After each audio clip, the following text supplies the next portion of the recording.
amável, que nos oferece todos os dias a oportunidade de buscarmos, nos renovarmos através das ações no bem, no amor, como Jesus nos ensinou, através da edificação, do aprendizado e das reflexões oriundas desses estudos e aprendizados.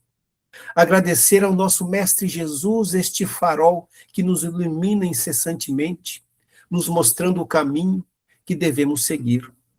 Agradecer aos benfeitores espirituais que estão sempre conosco, nos oferecendo auxílio, inspiração e intuição. Agradecer a mentoria espiritual desta casa, que neste momento aqui protege e auxilia cada núcleo através de cada participante neste momento. Então, Senhor, agradecemos por mais este momento.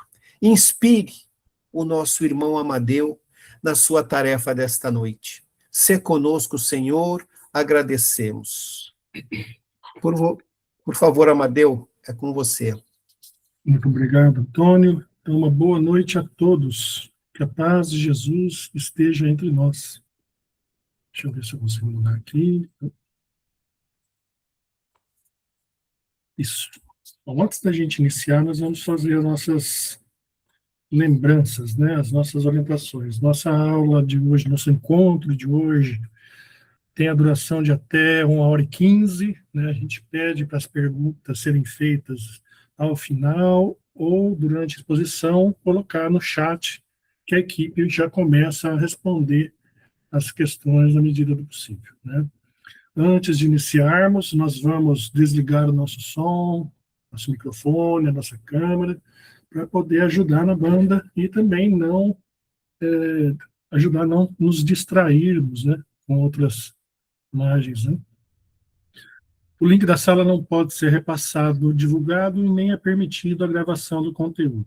A gente pede que todos permaneçam conosco até o encerramento com a prece final, né? Depois a gente continua com o microfone aberto para que a gente possa fazer perguntas. Muito bem. Então, hoje nós vamos fazer, como o Antônio disse, a nossa 12ª, tratar do nosso 12º capítulo, os seguidores de Jesus, né? E nós vamos ver que, a partir de hoje, nós vamos ver Jesus falando conosco cada vez mais diretamente, né? Cada vez mais diretamente a gente vai ver nos capítulos esse mestre se dirigindo a cada um de nós, nos chamando, nos demonstrando os seus exemplos, né? E nós vamos hoje iniciar com esse assunto dos seguidores, né? Lógico, haverão algumas reflexões, né? Porque o evangelho é uma coisa muito dinâmica, a gente pensa que ele é estático, mas o evangelho é para o nosso dia a dia. Muito bem, então vamos lembrar o que a gente conversou na semana passada, os 3 batismos de água, fogo e espírito, né? O que o Marcos trouxe para nós, né? Então a gente falou sobre o batismo da água, né? Que é um ritual histórico, né? Que simbolizava a conversão daquele cidadão, né? Que ele se convencia da sua necessidade de mudança, então ele se batizava, né? A gente viu que Jesus, ele se submeteu ao batismo porque era necessário que assim fosse, né? Por conta de todas as profecias, de todo o significado que isso tinha para o povo, né? Mas ele mesmo não adotou essa prática, né? Os seus apóstolos adotavam alguma coisa, mas Jesus não adotava, né? E nós também vimos o que? Esse significado do batismo de fogo e do Espírito, né? É aquele batismo que para nós significa o quê? O nosso enfrentamento das experiências, das provas, né? Com o objetivo da gente melhorar, da gente crescer espiritualmente, né? E como a gente vai entender, devemos entender a prática destes batismos, né?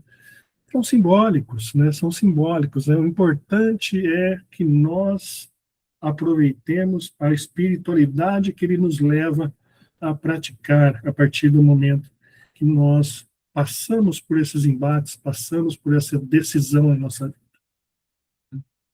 Então nós vamos começar falando dos nossos objetivos. Hoje, nós vamos começar essa aula, que ela foi dividida em duas partes, né, para que a gente possa tratar esses conceitos com um pouco mais de calma, com um pouco mais de tranquilidade. Então, hoje a gente vai fazer a parte 1, a gente vai entender o que quer dizer o mestre, o discípulo e o apóstolo. Nós vamos ver como é que foram, no que consistiam esses primeiros discípulos de Jesus, né? Como é que eles foram chamados, por que que alguns atendiam de pronto o chamado de Jesus, e nós vamos concluir essa parte 1 aí. Na parte 2, da semana que vem, nós vamos, de novo, refletir sobre o que é preciso para ser discípulo de Jesus, né? Vamos falar sobre os 12 apóstolos, né? Como que eles reagiram depois da morte de Jesus, né? Vamos refletir sobre os cristãos da atualidade e vamos concluir finalmente. Mas, para a gente iniciar, então a gente precisa começar com algumas definições, né? Alguns conceitos, né? Então, o mestre, Jesus era chamado de mestre, né? Então, o mestre, o que que era o mestre naquela cultura, né? E que é o mestre também na nossa cultura, né? O mestre é aquele que tem condição de ensinar aos outros, né? Por quê? Porque ele reconhecidamente tem maior sabedoria ou capacidade de ação naquele determinado assunto, né? A gente vai lembrar que Jesus, ele aceitou esse título de mestre, né? Foi o único título que ele aceita como mestre, lá em João, né? João 13, capítulo 13, versículo 13, vós me chamais de mestre e senhor, e dizeis bem, porque eu sou, né? Então a gente vê que há um reconhecimento de seus contemporâneos que Jesus tinha capacidade de ensinar, né? Tanto que a gente vai ver no final do Sermão da Montanha e de diversas outras passagens, ele se encerra assim: aconteceu que ao terminar essas palavras, as multidões ficaram extasiadas com seu ensinamento, porque ensinava com autoridade e não como os escribas. Ou seja, havia nessas palavras grafadas aí o reconhecimento da capacidade de Jesus de falar daquilo que ele estava tratando com as pessoas, né? Então a gente vai ver os porquês disso aí. E discípulo, né? O discípulo, ele é aquele que aprende com o mestre, né? Não é apenas um aluno. Então, o que vamos falar? Quem que é o discípulo? O discípulo é aquele que ouviu o mestre e se convenceu da capacidade desse mestre, né? Se convenceu do conhecimento que ele tem, se convenceu dos conceitos que ele nos traz, se convenceu da técnica que ele está ensinando, e aí ele passa a fazer um esforço a partir daí, a partir desse convencimento, para ser e agir de acordo com o que ele aprendeu com aquele mestre, né? Então, no que ele é diferente do aluno? O discípulo para o aluno. O aluno, ele chega, se acomoda, recebe aquele conhecimento, absorve o conhecimento e usa do jeito que acha que tem que usar. Mas percebamos que aqui o discípulo ele está convencido de que aquilo que o mestre está passando é bom para ele, né? Então a gente vai ver em diversas áreas, né, descrições de pessoas que são discípulos de tais mestres, né? Por exemplo, né, o pintor tal é discípulo de Rembrandt, né?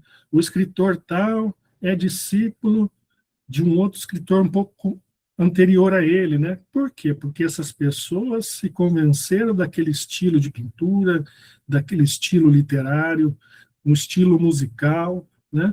E vai seguir tentando repetir aquilo que o mestre fala, né? Então, ele vai agir de acordo com a escola do mestre, com aquilo que o mestre ensinou, com aquele conteúdo que ele ensinou.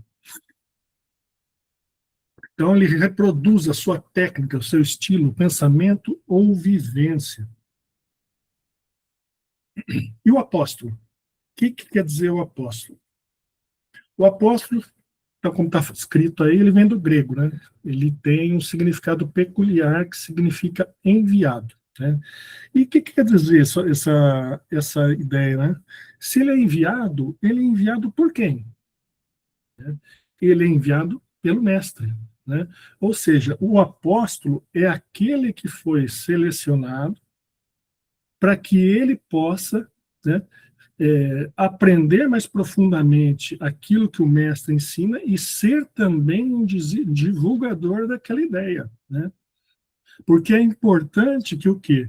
Que o mestre tenha discípulos e tenha apóstolos, porque esses são os continuadores dessa ideia. Porque se ele começa a ensinar um assunto, ensinar uma técnica, ensinar um conceito, por mais que ele seja reconhecido enquanto ele está ali encarnado, se não tem ninguém que dê continuidade, aquilo acaba com ele, junto com ele, né?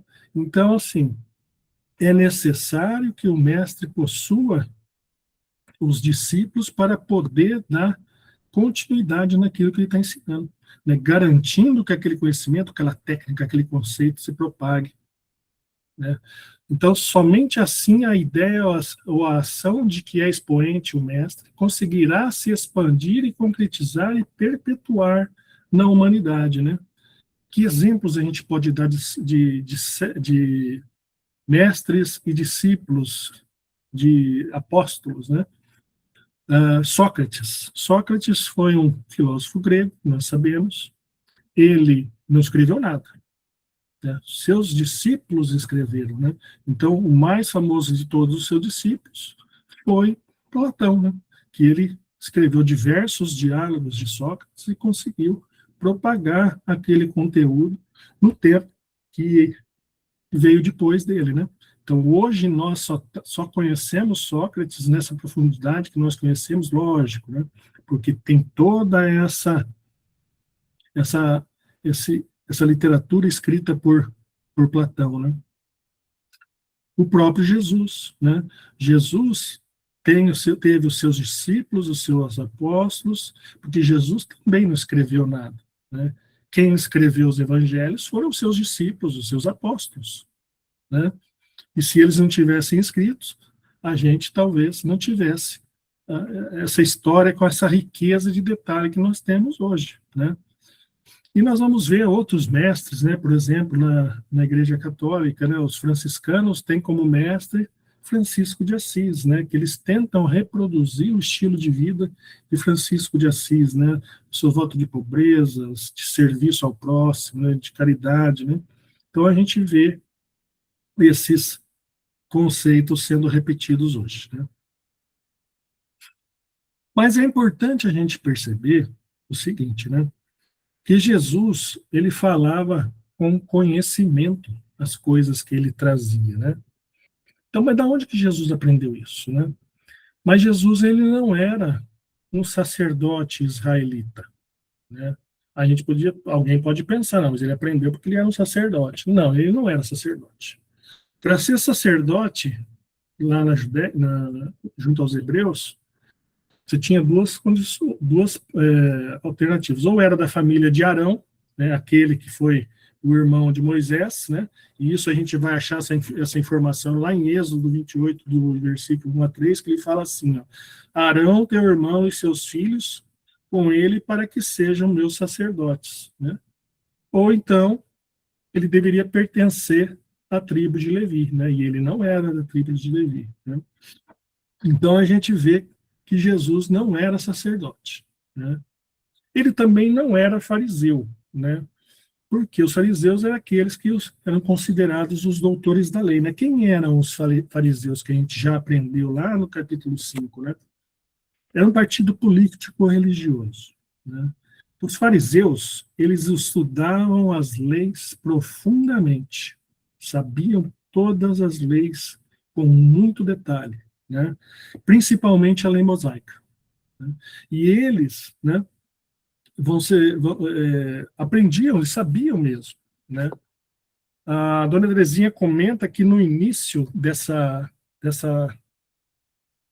desse partido, né, quando ainda era se feita com bastante ideal, né, eles tinham uma proximidade de conceitos parecidos né, até com o cristianismo, porque fazem parte das verdades que Deus coloca para a gente por alguns caminhos, né? E, porém, com o tempo, né, com os interesses pessoais, a fragilidade humana, né, eles foram alterando os seus resultados e nós fomos se deixando dominar por vícios, né, formalismos, né, se apegaram à forma e não ao conteúdo como era antigamente. Então a gente vê que no início os fariseus tinham um conhecimento bom da lei, né? Bom, então nós vimos que Jesus era chamado de mestre, né? Nós vimos que ele era reconhecidamente, as pessoas reconheciam que ele sabia aquilo que ele estava falando e, portanto, atribuíam esse adjetivo a ele, né? Então, lá na escola judaica, nós vamos ver, né, três graduações, aí, 3 graus para esse título de mestre, né? Esse Rabi, que é um mestre num grau um pouco menor, né? Rabi, meu mestre, num grau médio, e aí a gente vai lembrar a grande passagem do diálogo, né? Aquele diálogo maravilhoso que ele faz com Nicodemos, onde ele vai ensinar a reencarnação, né? Nessa necessidade de nascer de novo. E como é que começa esse diálogo, né? Eu vou contar ao sabor da memória, né? Nicodemos se aproxima à noite, vai visitar Jesus, né? E ele se aproxima assim de Jesus. Rabi, sabemos que vem da parte de Deus como mestre, pois não faria os feitos que faz se não fosse assim, né? Ou seja, Nicodemos, ele era um fariseu, um estudante da lei, né? E ele reconhecia que Jesus tinha profundidade no seu saber com relação às leis, né? Então nós vemos um exemplo da aplicação dessa palavra rabi, né? E a próxima palavra, né? O próximo grau seria o grau maior, né? Meu mestre, meu senhor, né? Esse é um grau mais elevado de todos, né? Então aqui a gente percebe, né, que há até um peso sentimental nessa palavra, né? E a gente vai lembrar onde essa palavra foi usada no Evangelho, né? Que a gente vai lembrar agora é quando Jesus ele foi crucificado e que no sábado ninguém podia mexer com ele, né? No domingo pela manhã, né? Que seria o domingo da Páscoa. Maria Madalena vai até o sepulcro, né? E lá chegando, isso a gente vai encontrar lá em João capítulo 20, dos versículos de 11 até 17, né? E lá chegando, o que acontece? A Maria Madalena, ela vê 2 anjos, né? E não vê o corpo de Jesus. E aí ela começa a ficar nervosa. Então os anjos perguntam para ela, começam um diálogo para ela, perguntando por que ela está nervosa, o que aconteceu, e ela dialoga com eles, né? E ela, naquela emoção, naquela angústia, né? Não percebe que Jesus chega por trás dela. Então, quando ele chega por trás dela, ela pensa que ele é um jardineiro. Ela não o reconhece, né? E ela vai travar um diálogo com ele, né? Se o senhor sabe onde está o corpo do meu mestre, por favor, me diga, né? E ele vai falar assim: Maria, do jeitinho que ele usava, que entonava a voz para se dirigir a ela. E ela, emocionada, reconhece a sua voz e responde o quê? Rabone, né? Ou seja, tem um peso emocional nessa palavra, no emprego dessa palavra. Muito bem, então nós falamos de Jesus, né, sobre a sua qualidade de mestre. Então agora nós vamos começar a analisar os discípulos. Então, quem que eram os discípulos de Jesus, né? Então a gente precisa entender o seguinte: Jesus, com os seus feitos e com a sua mensagem, né, ele atraiu muita gente, atraiu multidões, né? E será que todas aquelas pessoas que iam até Jesus estavam realmente interessadas naquilo que Jesus tinha para ensinar? Né? Então a gente vai fazer uma análise, né? E a gente vai ver que alguns estavam apenas curiosos, né? Eles queriam apenas ir lá ver o fenômeno. Ah, ouviram falar que tinha uma pessoa curando? Nossa, vamos lá ver como é que é isso, né? É só curiosidade, né? Outros só tinham interesse pessoal nos benefícios que Jesus podia trazer, né? Muitos dos doentes iam apenas buscando a cura dos seus males, né? Puramente e simplesmente só isso, né? E tinham outros que só iam lá para ouvir, né? Ah, diz que ele fala algumas coisas interessantes, né? Vamos lá ouvir isso, né? E ao final, como é que ficava, né? Retinha, não retinha, se convencia, não se convencia? Não, era apenas um ouvinte. Então a gente vai ver que tinha todo o tipo de gente, né? Para querendo ir até Jesus, indo até Jesus, né? E aqui a gente já vai aproveitar e vamos agora para o próximo slide, né? A reflexão que eu sugeri agora, depois. Mas tinham também as pessoas que iam até Jesus e que eram o quê? Eram discípulos, eram pessoas realmente interessadas. Eram espíritos que haviam se reencarnado e estavam ávidos como espírito para saber daquilo, daquele assunto, né? Estavam buscando conforto, fortalecimento, né? E tinham muitas pessoas, numerosas pessoas dentro dessa multidão que se encaixavam nessa descrição, né? Então Jesus, ele vai, né, ter verdadeiros discípulos o seguindo, né? Em convivência mais próxima, mais demorada, né? Para quê? Né? Para que ele pudesse fazer um detalhamento um pouco mais refinado dos seus ensinamentos, né? Porque muitos daqueles que estavam ali seguindo, apesar da boa vontade, apesar do interesse, não tinham condições de entender plenamente, não estavam preparados para aquele entendimento. Mas eles escolhiam alguma coisa que os fortalecia, né? Mas para aqueles que estavam mais próximos a ele, ele iria fazer o quê? Ele ia refinar esse conhecimento e trazer algum treinamento para eles, né? Ia demonstrar as práticas, detalhar os ensinos, então ia estar ensinando, né, a eles. E foi através desses discípulos, né? Como a gente disse anteriormente, os discípulos são quem levam o conhecimento, um conceito vivido, vivenciado pelo mestre, né? Então foram esses verdadeiros discípulos, né, que seguiram Jesus, né, que semearam a mensagem divina da verdade, do amor para a humanidade, né? Graças a esse grupo que estava interessado, que esses ensinamentos chegaram até nós hoje, né? E aqui cabe, agora sim, aqui cabe a nossa primeira reflexão, né? Nós estamos num grupo grande, né? Nós estamos num grupo de diversas pessoas, nem todos somos espíritas, né? Mas todos nos dizemos cristãos, né? Então, assim, serenamente, tranquilamente, a gente ouve um estudo desse, a gente sempre traz para a nossa vida os conteúdos, né? E o que a gente traz quando a gente começa a falar dos discípulos de Jesus, né? O que a gente pode trazer de reflexão?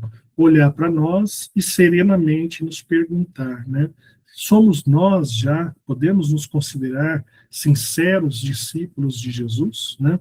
Então faz parte dessa do estudo, faz parte do entendimento, essa reflexão, que é a reflexão que vai nos ajudar a nos conhecer e saber naquilo que nós precisamos trabalhar e que ainda falta para a gente realmente ser discípulo, né?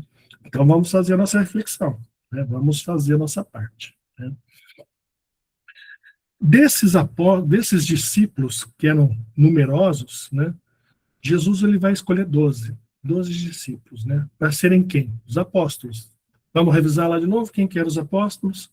Eram aqueles que seriam encarregados de ser propagadores da mensagem junto ao povo, né? Então, ele vai selecionar 12 daqueles que estavam ali entre eles, né?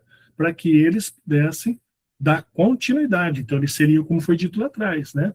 Eles seriam treinados, eles teriam conhecimento um pouco mais refinado. Jesus iria trabalhar um pouco mais detalhadamente com ele os exemplos que ele iria viver, né? E a gente vai falar mais adiante com relação a esse treinamento, né?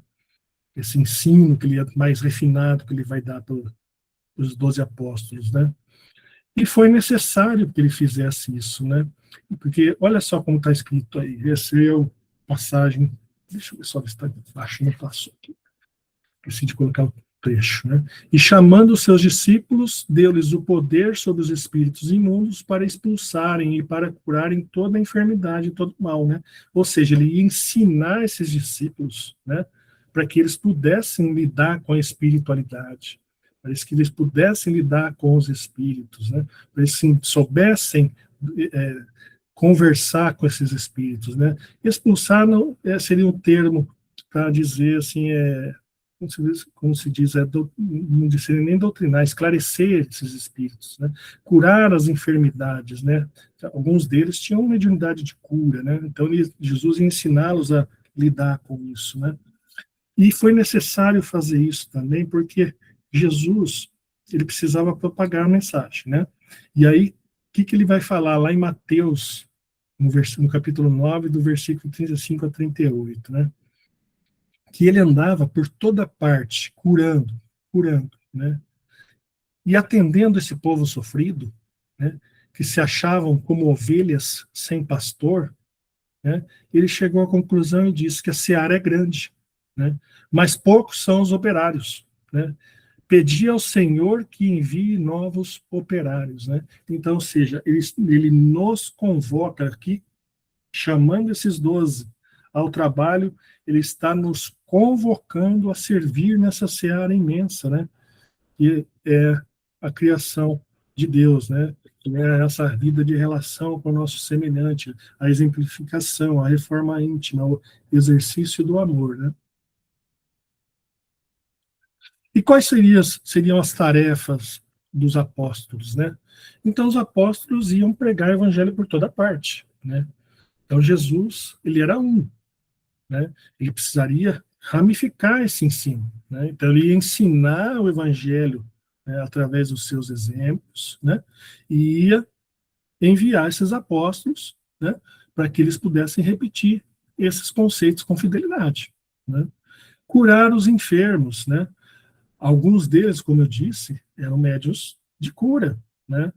Então, assim, como é que lida com isso? Como é que funciona isso, né? Então, Jesus vai fazer essa preparação deles para eles poderem lidar com essas situações, né? Afastar espíritos perturbadores, né? E ensinar a prática da mediunidade, a prática de como atender esses espíritos, né? Porque os espíritos, quando as pessoas desencarnam, elas não viram santo, elas continuam sendo aquilo que elas são. E muitos precisam de esclarecimento, né? E também para quê? Para que eles servissem de testemunhas de Jesus, né?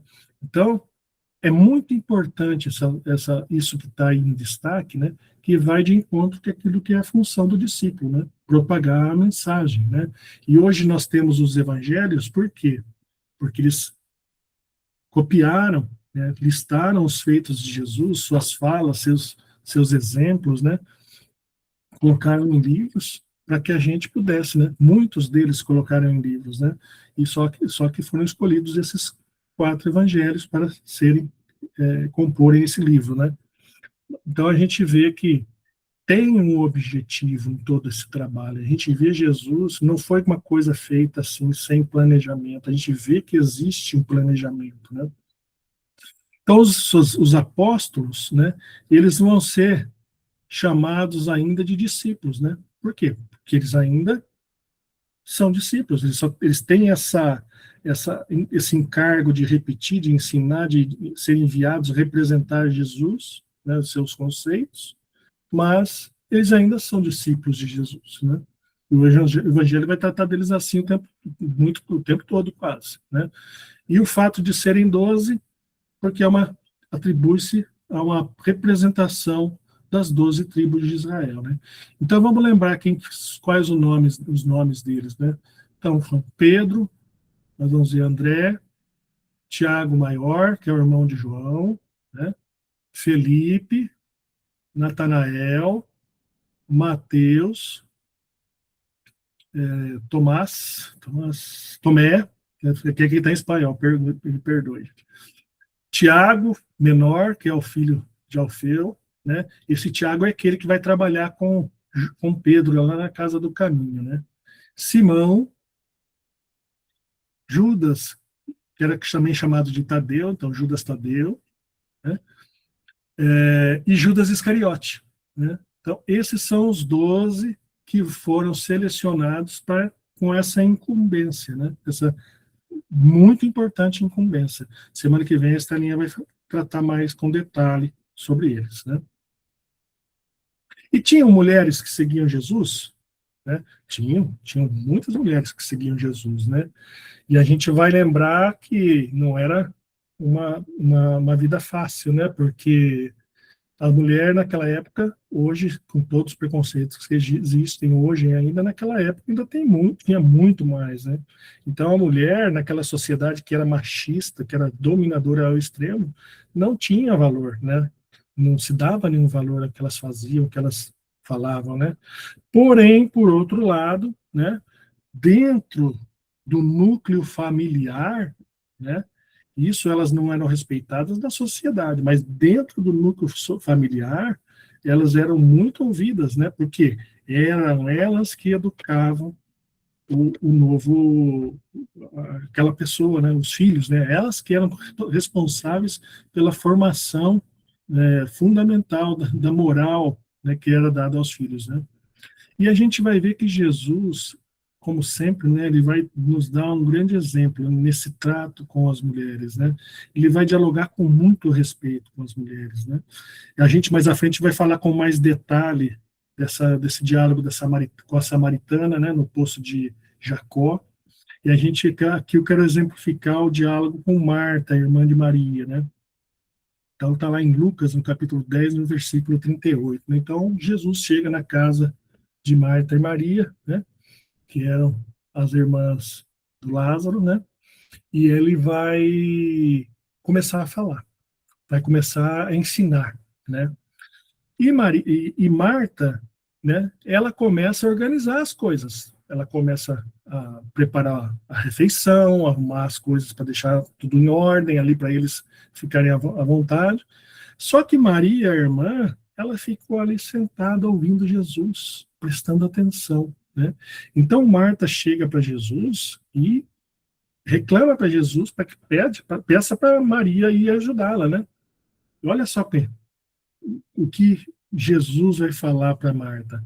Marta, Marta, te agitas por muitas coisas, quando pouco é necessário, né? Maria, porém, escolheu a melhor parte, a qual não lhe será tirada. Então a gente vê Jesus tratando a mulher com o respeito que ela merece, né? E ele vai exemplificar isso em outros diálogos também, né? Então a gente vê que as mulheres, né, elas vão ter um papel muito importante nessa seara, nessa missão de Jesus, né? Que era o quê? De cuidar da hospedagem, da alimentação, do vestuário. Elas davam esse suporte para ele, né? Que elas poderiam fazer com dedicação, né? Naquela época tão difícil, né? E quais que se destacaram, né? Então a gente vai listar aqui a Maria Madalena, né? Então, entre as quais, lá em Mateus, capítulo 27, versículo 56, né? Entre as quais estavam Maria Madalena, Maria de Cleófas, mãe de Tiago e José, Maria e a mãe dos filhos de Zebedeu, Salomé, né? Aqui é a descrição do momento da crucificação, né? Onde ele diz que Maria Madalena estava presente, né? Essa Maria, mãe de Tiago, menor e José, é a Maria de Cleófas, né, que está também no mesmo trecho, né? Salomé, a mulher de Zebedeu, né, que seria a mãe de João e Tiago maior, né? Joana, né? Joana de Cusa, né? Ela é esposa do procurador de Herodes. Ela também é uma seguidora de Jesus, né? E ela acompanha ele assim de perto, né? E vamos ver outros nomes, né, que também serviam muito, né? Susana é mencionada nesse capítulo de Lucas, né? E muitas outras mulheres, né, o seguiam.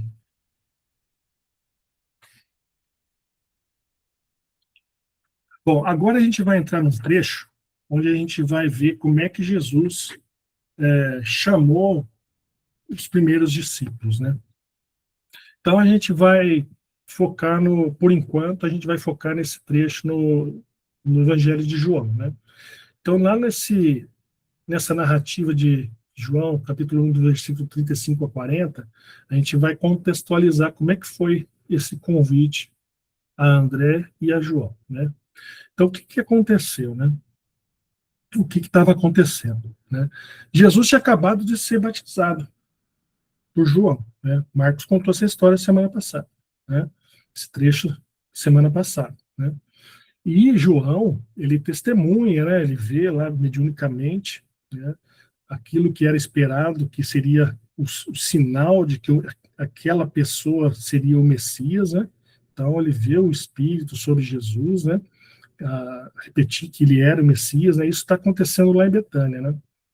E Jesus vai, né? Vai para a cidade, né?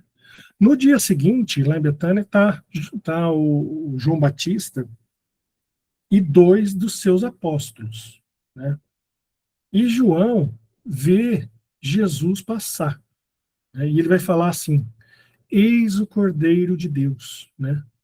Nesse momento, João e que se encontra com ele, João Batista, junto com ele estavam dois dos seus discípulos, que ouvindo isso deixaram João Batista e seguiram Jesus, né? Por que é isso, né? Por que eles fizeram isso, né? Perceba que eles eram seguidores de João Batista, né? Então eles estão ouvindo João pregar e falar constantemente que depois dele viria aquele que seria maior, que seria ele a referência, né? Que era para eles seguirem aquele, né? Que viria depois dele. Quando eles ouvem aquele que no momento era o seu mestre falar, esse é maior do que eu, o que eles fazem? Fazem aquilo que lhes foi ensinado. Eles vão seguir Jesus, né?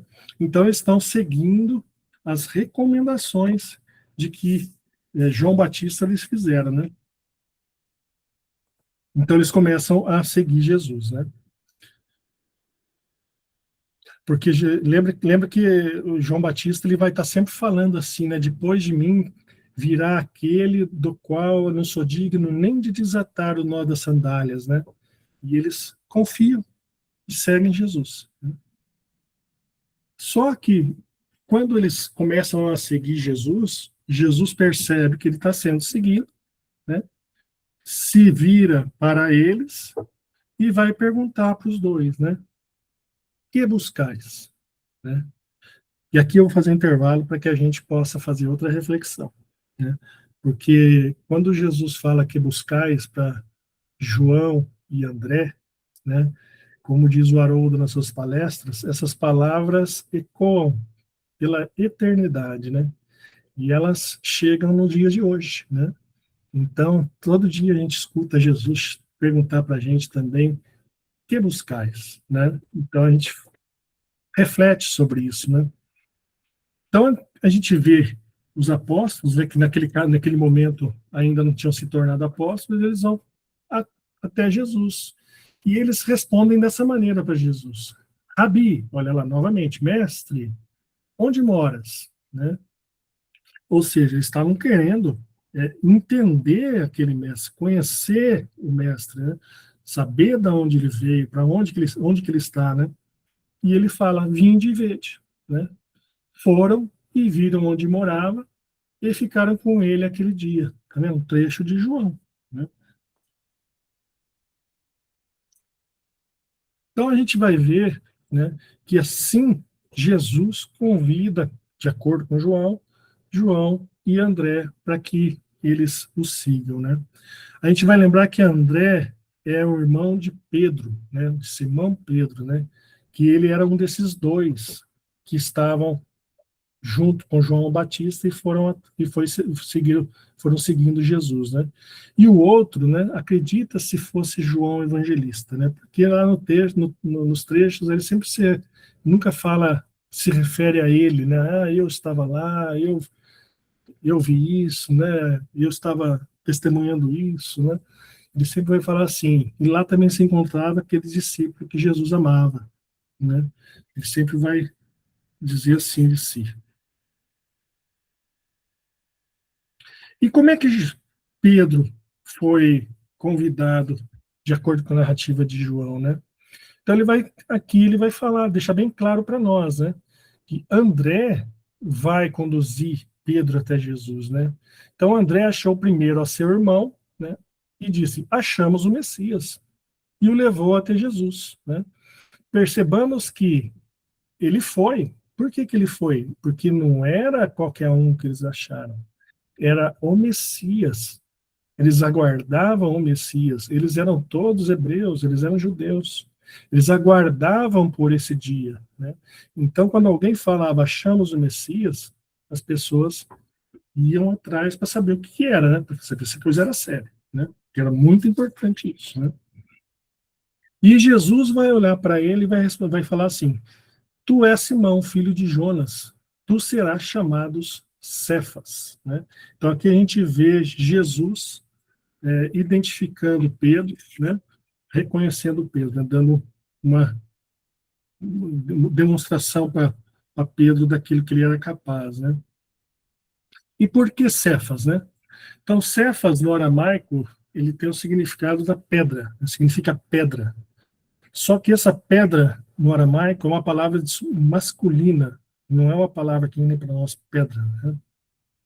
Ela tem o significado masculino, né?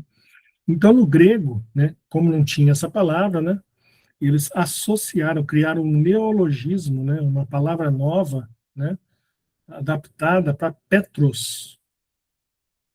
E no latim foi traduzido como Petrus, né? E no português virou Pedro, né? Para os israelitas, né, isso era as pedras tinham uma função importante, né? Porque eles costumavam assinalar com pedras, né, os locais onde haviam manifestações espirituais, né? Onde haviam corpos, né? Onde haviam coisas que eles precisariam, né, ao entrar em contato, fazer todos os seus rituais de limpeza novamente, né?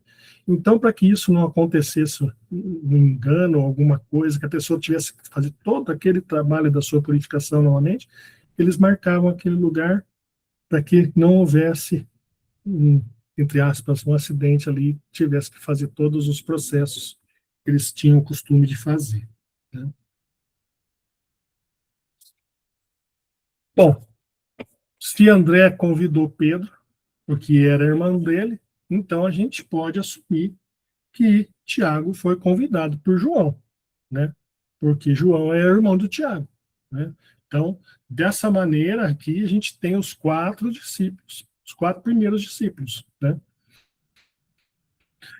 O que a gente vai ver também confirmado no Evangelho de João é que os 4 eram pescadores e da Galileia, né? E em outros evangelhos a gente vai ver que eles eram até associados nessa pesca, né? Eles tinham barcos, né? Em conjunto.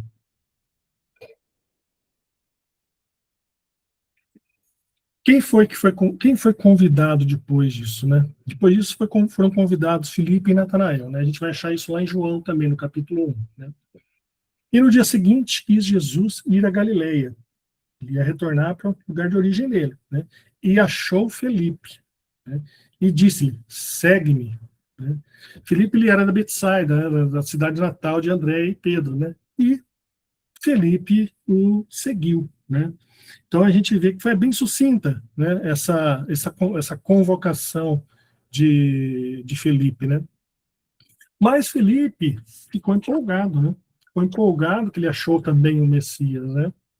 E ele vai em busca de Natanael, né? E quando ele encontra Natanael, ele vai falar assim, né? Havemos achado aquele de quem Moisés escreveu na lei e os profetas, Jesus de Nazaré, filho de José, né? Perceba que isso vai ser importante para a gente nos próximos slides, né? Que ele está até o parentesco de Jesus, né? Filho de José, Jesus de Nazaré, né? E Natanael, ouvindo ele falar disso, ele vai falar assim, mas pode vir coisa boa de Nazaré? Por que se falava assim, né? Porque Nazaré era uma cidade, era um vilarejo, né? Muito pequeno, muito simples, né? A gente vai lembrar que a Galileia não era bem vista por conta por causa das misturas, né? Dos conhecimentos, de algumas coisas que eles faziam, não eram tidos como judeus puros pelos mais ortodoxos, né? Então, assim, olhava-se com preconceito para eles, né? Então, Jesus era uma frase corriqueira daquela época, né? De desdém, né? Para falar que se pode esperar daquele lugar, né? Então, pode vir coisa boa de Nazaré, né? Mas Filipe fala, vem ver, da mesma maneira que André falou para Pedro, né? E ele vai, né? Então, lá nos versículos 47 e 48, 49, Jesus vai encontrar com Natanael e vai falar bem assim para ele: eis aqui um verdadeiro israelita, em quem não há dolo, ou seja, que não há má intenção, né? É aquele que segue os conceitos judaicos de maneira honesta, né? Porque acredita, está fazendo o seu melhor, né? Então Natanael vai responder para ele assim: mas de onde que você me conhece? Né? De onde que você me conhece? Né? Porque ele ficou assim: mas como é que você vai falar que eu sou uma pessoa honesta se você não me conhece? Né? Ou seja, Jesus já começa a dar uma demonstração ali para Natanael: olha só, antes que Felipe te chamasse, te vi e te vi eu estando tu debaixo da figueira. Ou seja, Jesus, com a sua visão à distância, vê Natanael debaixo da figueira, né? E a figueira, com certeza, não era ali do lado. Com certeza, né, não estava naquele exato momento, né? Então, assim, Natanael percebe que não podia ser uma pessoa comum, né? Devia ser realmente o Messias. Como é que ele ia poder ter me visto lá debaixo da figueira, né? Com certeza não era ali do lado, né? Então Natanael vai responder assim para ele: Rabi, tu és o filho de Deus, tu és o rei de Israel. Ou seja, ele reconhece por conta dessa demonstração de Jesus que ele é o Messias, né? E Jesus já aproveita para começar a ensinar, né? Então ele vai falar assim para Natanael, né? Então, por que me viste? Por que te disse, vi-te debaixo da figueira, crês? Coisas maiores do que esta verá. E disse-lhes a todos, né? Na verdade vos digo, né? Ou seja, com ênfase, vos digo que daqui em diante vereis o céu aberto e os anjos de Deus subirem e descerem sobre o Filho do Homem, né? Sobre ele, né? Então Jesus ele começa a fazer essa pergunta para Natanael, para quê? Para conduzi-lo a uma reflexão, né? Para conduzi-lo a uma reflexão, e ele vai trazer ensinamento, né? Porque a partir daquele momento, Natanael estaria seguindo mais proximamente. E como a gente disse nos slides anteriores, eles estariam sendo preparados, né? Eles estariam sendo recebendo detalhes dessa mensagem que Jesus iria ensinar. Então, eles testemunhariam muitos fenômenos, testemunhariam a mediunidade, né? os espíritos, né, que se comunicariam, né? Então, assim, eles veriam os milagres que Jesus faria, as expulsões dos espíritos, né, entre aspas, né? Então, ele seria testemunha de tudo isso, né? Então, ele vai chamar a atenção de Natanael, no bom sentido, para que aquilo era só o começo daquela demonstração que ele estava vendo, né? Queria muito mais, né? Bom, e aqui a Dona Terezinha coloca para nós no livro, né, que Natanael, né, ele não vai aparecer mais com esse nome no Novo Testamento, né? Então, a não ser que em João, lá no capítulo 21, né, após a ressurreição, né, quando Jesus vai reaparecer para os 11 apóstolos que estavam reunidos, né? Mas os comentaristas, né, da Bíblia, do Novo Testamento, né, eles vão identificá-lo como Bartolomeu, né, filho de Tomai, quer dizer, Bartolomeu, filho de Tomai, né, que nas relações dos apóstolos sempre é citado ao lado de Filipe, né, ou seja, Filipe foi buscá-lo, então, por conta dessa relação, né, a gente chega a essa conclusão de que ele é Bartolomeu. E Mateus, né? Como é que Mateus vai ser convocado, né? Mateus, né, na verdade, o nome dele era Levi, a gente já falou sobre isso, né? Então, Levi era um publicano, coletor de impostos, né?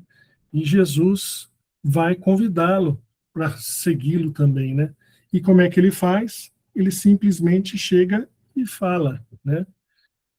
Jesus, passando adiante dali, viu assentado na alfândega um homem chamado Mateus e disse-lhe: segue-me. E ele levantando-se, o seguiu, né?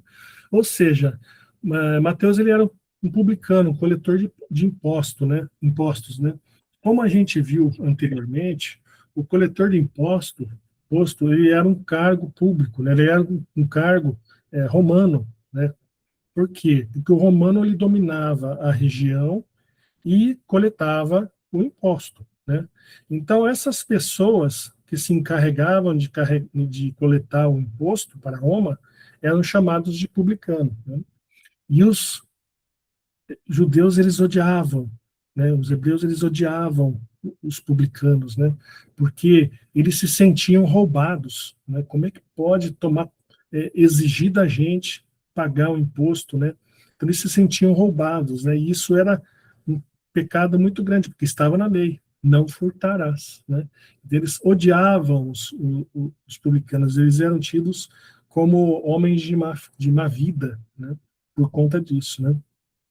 Os publicanos também, era muito comum que eles pagassem os impostos devidos a Roma do próprio bolso, né?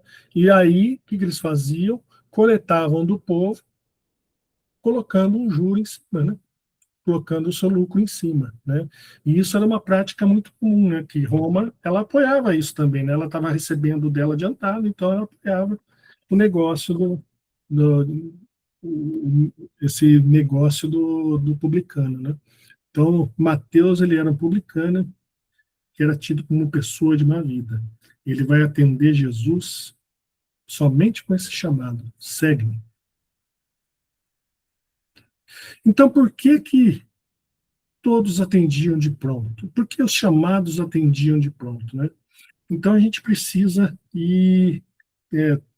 refletir sobre isso, né? A Dona Terezinha, ela traz para a gente esses itens, né, que são muito interessantes da gente avaliar, né? Às vezes já o conheciam de ocasião anterior e nele já confiavam, né? Então a gente precisa lembrar, né, que Jesus, ele sai lá, isso é narrado em Mateus, no capítulo 4, versículo 13, né? E deixando Nazaré, foi morar em Cafarnaum, à beira-mar, para que cumprisse a profecia de Isaías, né? Ou seja, Jesus foi morar em Cafarnaum, e esse povo era todo de Cafarnaum, né? Então, assim, já conheciam. Mateus e Felipe são aqueles que vão atender esse chamado assim direto: segue-me, né? referências. Outros haviam recebido sobre ele, né, referências abonadoras e fidedignas. Quem que recebeu referência, né? A gente acabou de falar, o Natanael, né, recebeu referências por Felipe, né? O Pedro, que foi convidado por André, o irmão dele, que passou boas referências para ele, né? Tiago, que foi convidado por João, né, que também passou referências para Tiago. E quem recomendou eles para André e para João? O próprio João Batista, né? Então, assim, também pode ter essa possibilidade, né? E Jesus costumava primeiramente dar uma demonstração do seu saber ou ação espiritual para então convidar a pessoa a segui-lo, né? Então Jesus, ele vai dar essa demonstração, né? E aqui tem essa demonstração que ele deu para Natanael, né? Jesus, ele vai fazer uso da sua clarividência, da dupla vista, como diz Kardec, né? A visão à distância, né? E ele não tinha como saber que ele estava ali debaixo da figueira, né? Não tinha como vê-lo, né? Se não fosse uma pessoa com algum poder especial, né? E depois ele anuncia para Natanael que coisas maiores ainda ele veria, né? Daí Jesus ele estava voltando para Galiléia, né? Lembra do começo, quando começou a explicar, a falar de convocação de Filipe? Então eles estavam indo de retorno à Galiléia, né? E com ele vão esses 6 primeiros, né? Esses 7 primeiros, né? Perdão. Né? Então eles vão acompanhando Jesus. E Jesus, ele vai dali para Caná, né? Que é onde Jesus transforma a água em vinho, lá em João, no capítulo 2, né? Vamos lembrar um pouquinho da história, né? Jesus vai no casamento dessas 2 pessoas, que eram amigos da família. A mãe de Jesus já se encontrava nesse casamento, né? E durante a festa, acaba o vinho. Acaba o vinho, Maria chama Jesus e pede para que ele ajude, porque seria uma vergonha muito grande para eles, né, como anfitriões, o vinho não ter dado para a festa inteira, né? A gente viu que eram vários dias de festa, como foi explicado nos capítulos anteriores, né? Então, Jesus até fala para Jesus, mulher, não é minha hora ainda, né? Porque ele não estava na hora dele se fazer reconhecer ainda, né? Mas ela fala para os servidores que estão ao seu redor, assim, entreguem, façam tudo o que ele pedir. E aí Jesus vai fazer essa transformação, entre aspas, da água em vinho, né? Essa passagem ela só é narrada por João, ela não é narrada pelos outros evangelhos, né?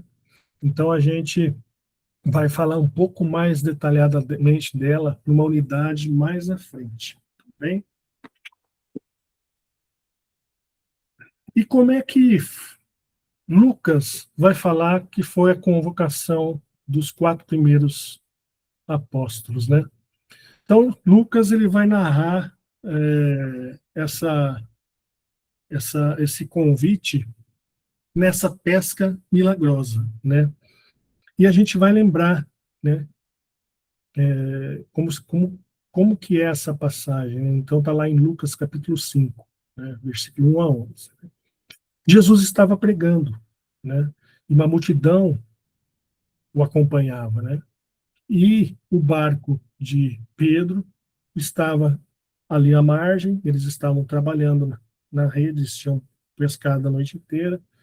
E Jesus vai fazer o quê? Ele vai subir no barco, né? E continua sobre o barco a pregar, né? Em um momento ele vira-se para Simão e fala assim: faze-te ao mar alto e lançais vossas redes para pescar, né? Então, no momento, o que acontece? Pedro ele vai até argumentar, né? Que eles tinham pescado a noite inteira, não tinham pego nada, mas que ele faria sim, como Jesus o tinha recomendado, né? Olha só a confiança de Pedro, né? A gente começa a associar tudo isso com o que foi falado uns dois slides para trás, né? Então Jesus fala para ele assim: lança tua rede, né? Do lado direito, né? E Pedro lança, puxando uma enorme quantidade de peixe, que até as redes se rasgaram, né? E ele chama os outros barcos, né, seus companheiros de pesca, para que eles fossem aproveitar que eles tinham encontrado o cardume, né? E foram todos lá para pescar, né? Só que nisso, Simão Pedro, né? Ele vai se jogar aos pés de Jesus, reconhecendo aquele sinal, e falar assim: Senhor, ausenta-te de mim, que eu sou um homem pecador. Ou seja, ele reconhece as suas limitações, né? E Jesus vai falar para ele: não temas, de agora em diante serás pescador de homens, né? Ou seja, nos outros barcos também haviam os outros companheiros, né? Seriam convocados, né? E em Mateus e Marcos, né, nesses dois evangelhos, como é que foi essa convocação, né? Então Jesus caminhando pelo mar, junto ao mar, né, caminhando pela praia, viu dois irmãos, né, um chamado Pedro e outro chamado André, os quais lançavam as redes ao mar, porque eram pescadores, né? E Jesus lhes disse: vinde após mim e eu vos farei pescador de homens, né? Então, muito mais sucinto do que as outras passagens, né? Então, eles, deixando logo as redes, seguiram. E Marcos, ele vai falar assim: e adiantando-se dali, viu outros dois irmãos, Tiago, filho de Zebedeu, e João, seu irmão, num barco com seu pai Zebedeu, né, consertando as redes, e os chamou. E eles, deixando imediatamente o barco e seu pai, seguiram. Então a gente vê, e a gente vai fazer essa associação, né, com aquele slide anterior, né, onde por que eles seguiram Jesus assim de pronto, né? Então, comparando os três tipos de chamamento, né, a gente vê um chamamento um pouco mais elaborado, traçado por, por João, e esses últimos agora, eles são um pouco mais diretos, né, são um pouco mais objetivos, né, no texto, né. Então, assim, a gente vai concluir essa primeira parte, né. Cristão, que é cristão, né? Cristão é o seguidor de Jesus, né? Então a gente vai entender mais mais adiante por que são chamados cristãos, né? Mas o cristão, ele é o seguidor de Jesus, né? E para ser seguidor de Jesus não é pela religião que se professa, né? Não é por vestes ou por títulos, né? Nem por fenômenos que produza, né? Mas amor, né, para com o semelhante e o bem que realiza ao próximo, né? Então a gente vai vendo que para ser seguidor de Jesus, nós temos que acreditar nesse mestre, se convencer daquele conceito que ele nos traz e vivenciar aquela mensagem no nosso íntimo, né, para que a gente possa ser considerado seu discípulo, seu seguidor. A gente tem que buscar fazer aquilo que ele faz, né? Porque é justamente isso que a definição nos fala, né? Discípulo é aquele que se convence da mensagem, da técnica, do conceito e tenta reproduzir. Então a gente encerra por aqui, né? Eu deixo com a equipe. Obrigado, Amadeu, por esse maravilhoso estudo e reflexão que você nos trouxe hoje. Quero convidar a todos para passarmos a nossa prece final. Após a prece, a gente continua aqui para a gente responder alguns questionamentos, trocar ideias. Então, com esses sentimentos unidos, com os nossos corações unidos. Deus, nosso Pai, amado Mestre Jesus, agradecemos aos bons espíritos que nos apoiaram e nos assistiram nesse encontro de hoje. Gratidão pelos ensinamentos do nosso Evangelho que estudamos e refletimos na noite de hoje sobre a vida do nosso amado Mestre Jesus. Que possamos assimilar na nossa memória, nas nossas mentes, e principalmente que fiquem fixados e gravados em nossos corações. Que essas vibrações de amor cheguem a todos os nossos familiares e aos nossos lares. Que a tua luz, que a tua paz permaneça conosco. Assim seja.